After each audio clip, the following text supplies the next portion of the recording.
Om Namo Narayani.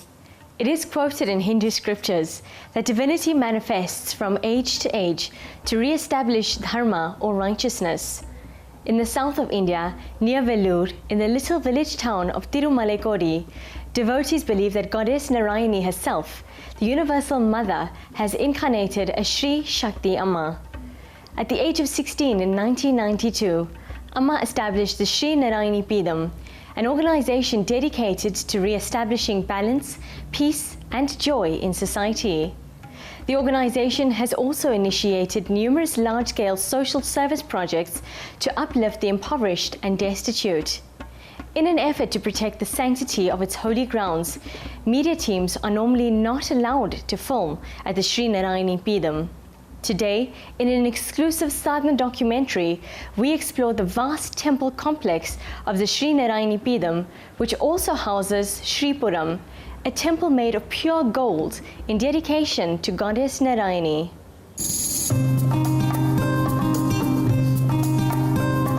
In the south of India, around the ancient region of Valour, Hinduism has historically flourished.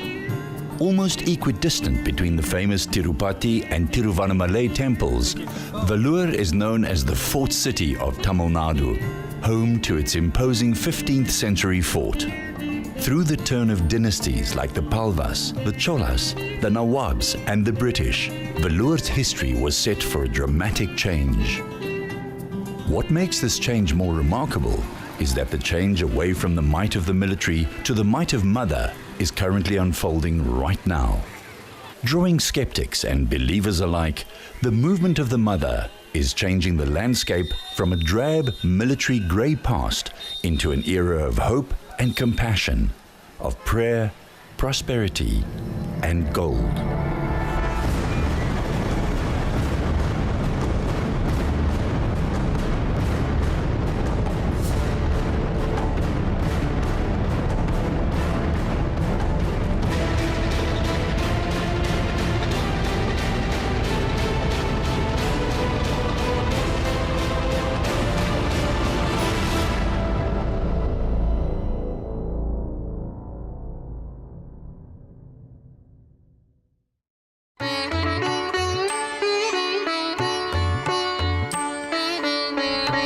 Almost unbelievably at the center of this change is the figure of a man, today worshipped daily by thousands as Amma, the feminine, the mother divine.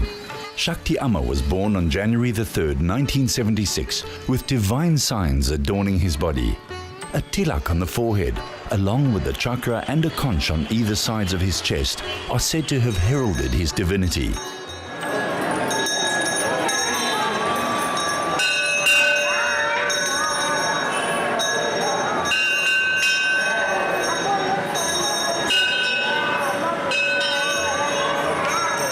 Amma started a spiritual life from the anthill, what you have seen there. So that's Amma's old house. But at the time it's a small hamlet, so nobody would come here. People also don't know about Amma, so devotee is also very less only. But at the time itself, Amma predicted this place going to have attention of the world. From all over the world, people going to come here. It's going to be a spiritual place, a divine place like that. During his growing years, he exhibited signs of otherworldliness, little understood and even frowned upon. The young man proclaimed that he was an avatar of the goddess Sri Narayani, a combined manifestation of Durga, Lakshmi and Saraswati. When Amma was born, there was a signs of Shanga Chakra in her shoulders. Shanga Chakra and one Nama, like this, straight like line. So it's a divine symbol in Hinduism. So after a week, the Shanga Chakra vanished, but till now, we can see that Nama. It's Avatar. Avatar means the Supreme Mother selected a particular soul to perform the allotted duties. For the Shakti Amma, at the age of 16, Narayani Mother exposed.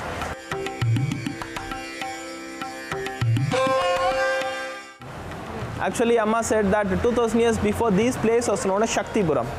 Many rishis and yogis prayed Narayani Mother. They realized how much the people going to suffer in Kali Yuga. So they prayed to Narayani Mother to take avatar in the Kali Yuga. So Amma was pleased by their tapas meditation and gave the boon that she would come as avatar. The first temple of what would become the Narayani Peedam organization was established in 1992 to house a Swayambhu Shivalingam, a lingam said to have emerged from the ground.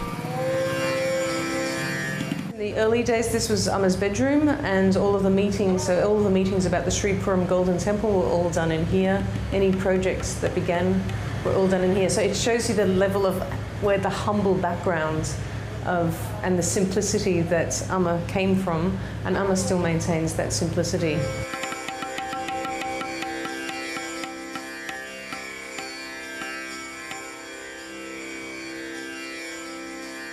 When the house was built here, Amma was a young child, and there was the aunt who was already here. And the mother actually, because she had two young children and they were going to move in here, she actually wanted to get rid of it. And although Amma as a child protested to getting rid of it, saying it was a sacred place, what happened is that the mother actually brought a snake charmer in to get the cobra out, because cobras live under the putu, and the snake charmer was thrown meters away from the putu twice. And he must have had a vision or some profound experience, because after that he said, "I will never charm a snake again, this is a sacred place."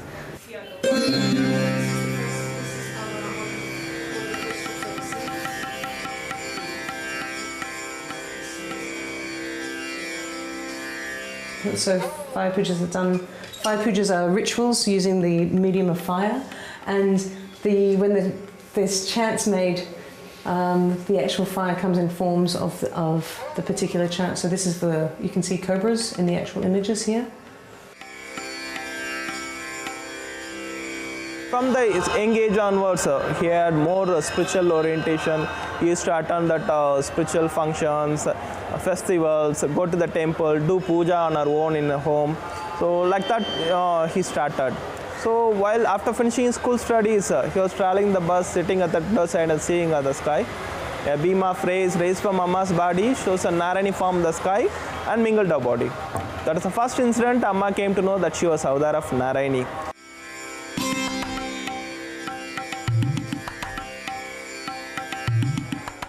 A second temple, built over a period of 4 years and consecrated in 2001, is called Sri Narayani Temple, the first ever built for Goddess Narayani.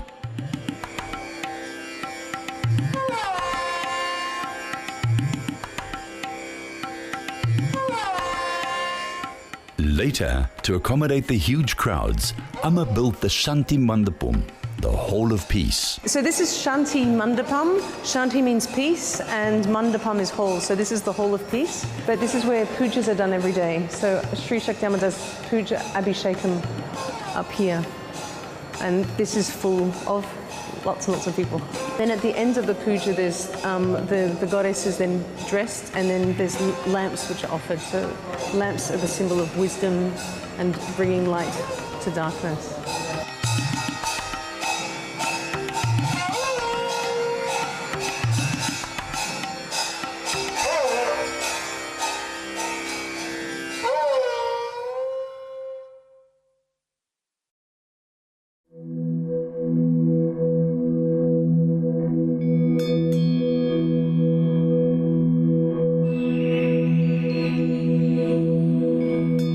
Soon, the Temple of Gold, Sri Puram, was inaugurated, a new bastion of beauty for Vellore, built a few miles away from the city in a little village called Malekodi.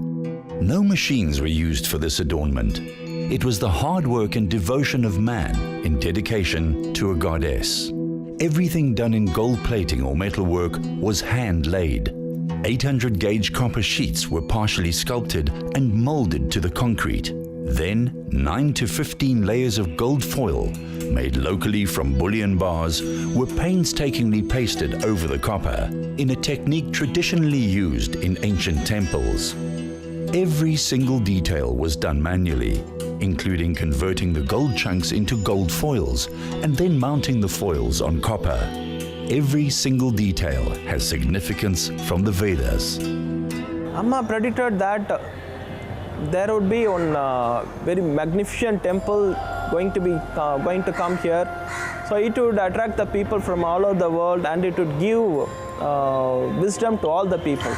But we couldn't understand. From 1996 onwards, and being a devotee of Amma, At the time, nothing, it's a small hamlet, it's no facilities, no bus frequencies, very small village. So I couldn't imagine what Amma is saying, trying to say like. So when Amma, after around 2001, Amma said we need 100 acres of land opposite to that temple, opposite this temple. All the trustees thought that maybe it's for education institution or any hospital like that. And so slowly we procured half acre, 1 acre, slowly we procured the lands. Then when we completed that 100 acres, then Amma said with a clear picture, the drawing, Amma said there should be one golden temple, it has to be built there. All got shocked.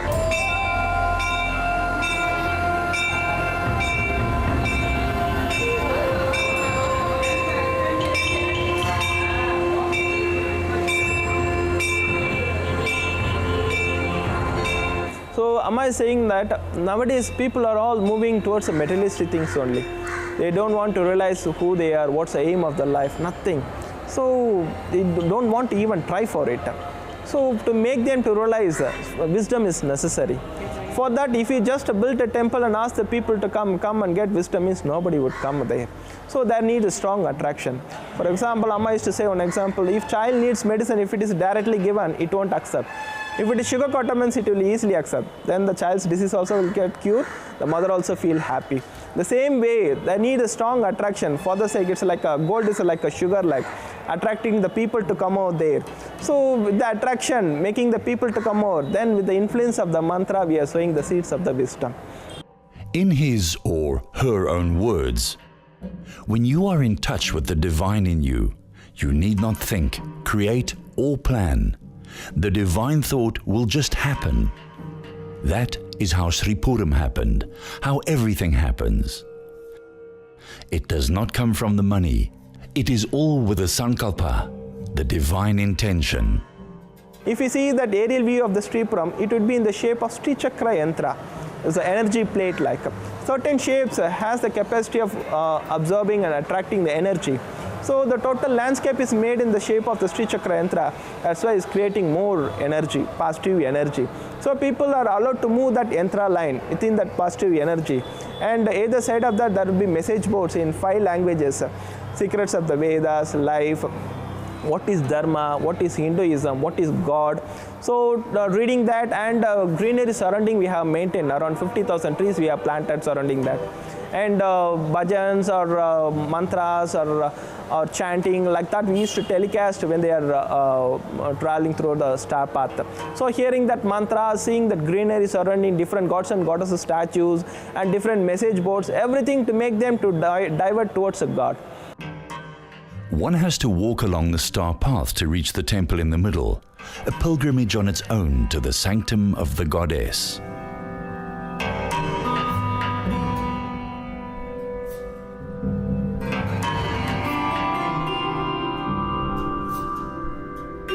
After the completion of the Golden Temple, all the press people asked, you have created a great temple, magnificent temple. So what do you feel? Or you feel so pride like that? So Amma said one of our duties got fulfilled.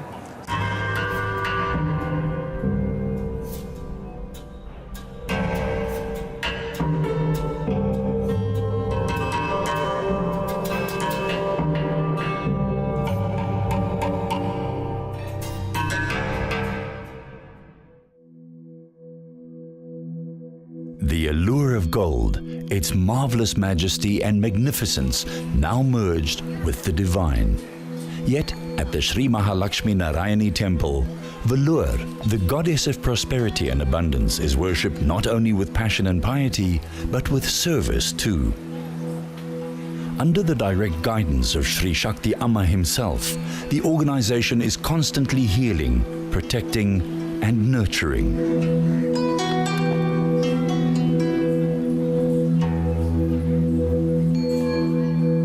Goshala is one of the important seva for Amma.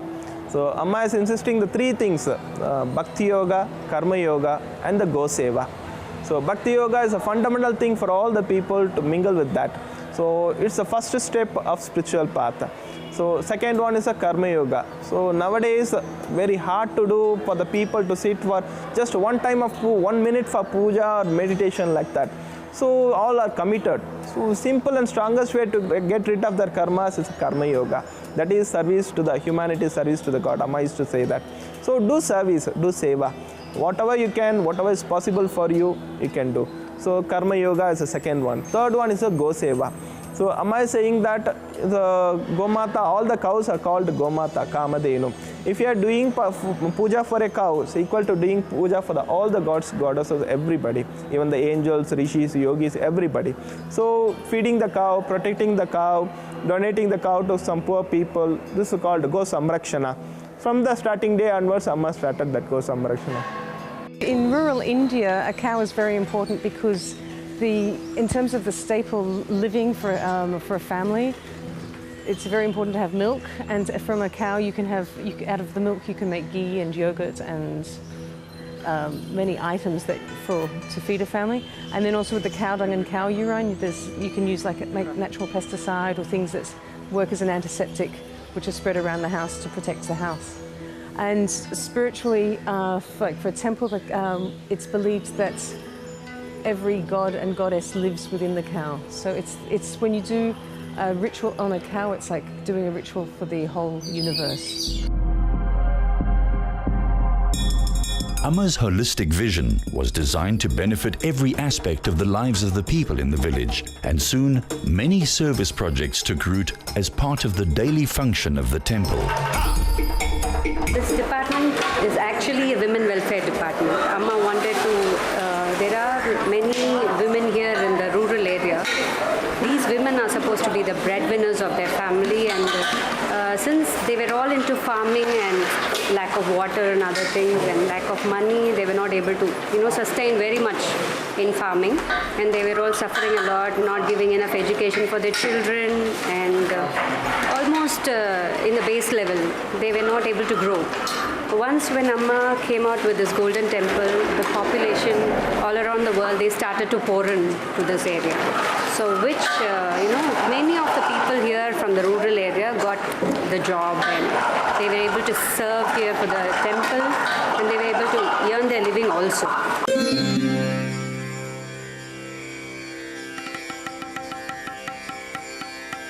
From the day 16 years onwards, Amma started to do many charity also.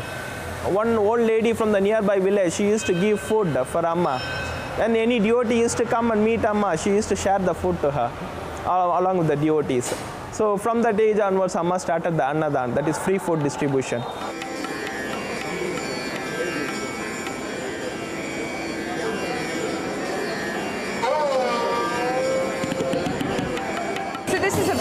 Part of the temple, you have people coming from all over India visiting the temple and then getting a meal.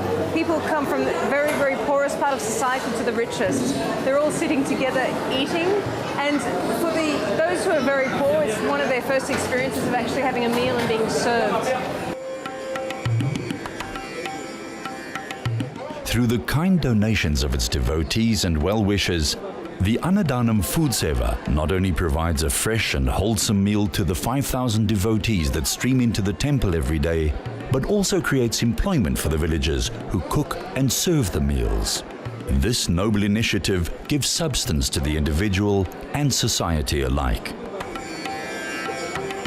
Every day, minimum of 5,000 meals are served here, and there may be more meals. If it's a festival day, we may serve up to 10,000, 20,000 meals. It's a very important saver for people here, because the whole idea is when you go to the temple, your soul is filled, but when you come here, your belly is filled. So then people leave with a full soul and a full belly, and then they can go off into the world.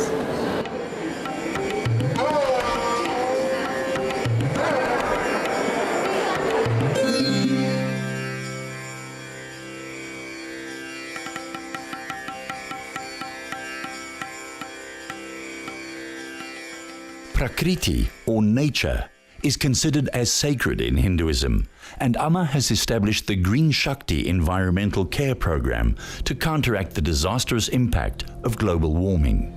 Every year, over 100,000 saplings are donated to local schools, the government and other organizations, and 600,000 fruit-bearing saplings are donated to 1,700 villages. Also, every piece of waste finds its place. Non-biodegradable items are separated and recycled. Biodegradable items are mixed with cow dung and cow urine and turned into compost, which in turn is converted into vermicompost. In 2010, the program was awarded the Tamil Nadu's Best Zero Waste Management Award. Amma's temple complex also received the Greenest Temple in India award. Inaugurated by the late President of India, APJ Abdul Kalam, the Sri Narayani Hospital and Research Centre provides state-of-the-art facilities for quality medical care to the poor.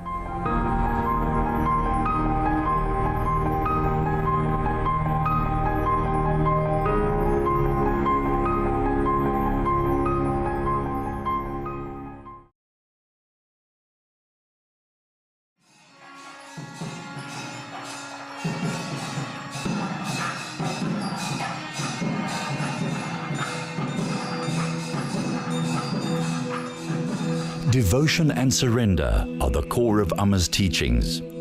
He has given his devotees a unique mantra, Om Namo Narayani, to be repeated daily by those who want to be connected with the goddess. Even people who do not have time for other spiritual practices can spend a few moments each day chanting this mantra. His instruction is to not ask for anything when doing the mantra.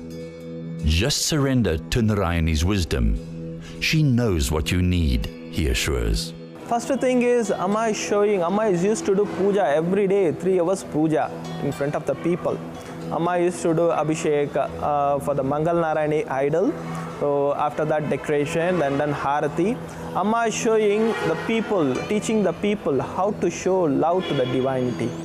Devotees of Shakti Amma refer to him using the feminine pronoun, thus honoring the presence of the goddess in him over the masculine body that we see. At the Shanti Mandapam, daily pujas to goddess Sri Narayani are performed by Amma himself. The blessed tirtham water that Amma sprinkles on the faithful after the ceremony is believed to heal ailments and impart blessings. When asked why he worships Narayani, since he himself is the goddess, he replies, "I do it for the sake of the world." When asked about the amazing accomplishments of the Narayani Peedam that benefits Hinduism and the world, he replies, "The ability to do great things in this world comes from the heart."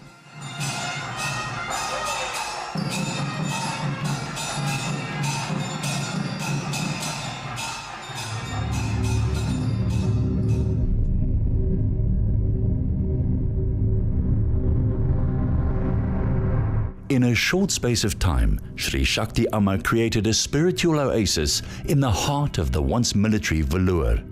Today, Valour is conquering not nations, but the hearts and minds of people from all walks of life, turning them towards the divine.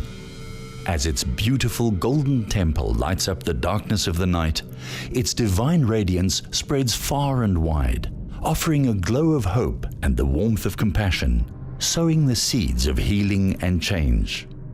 A transformation from the muscle of the military to the might of Mother is currently unfolding right now.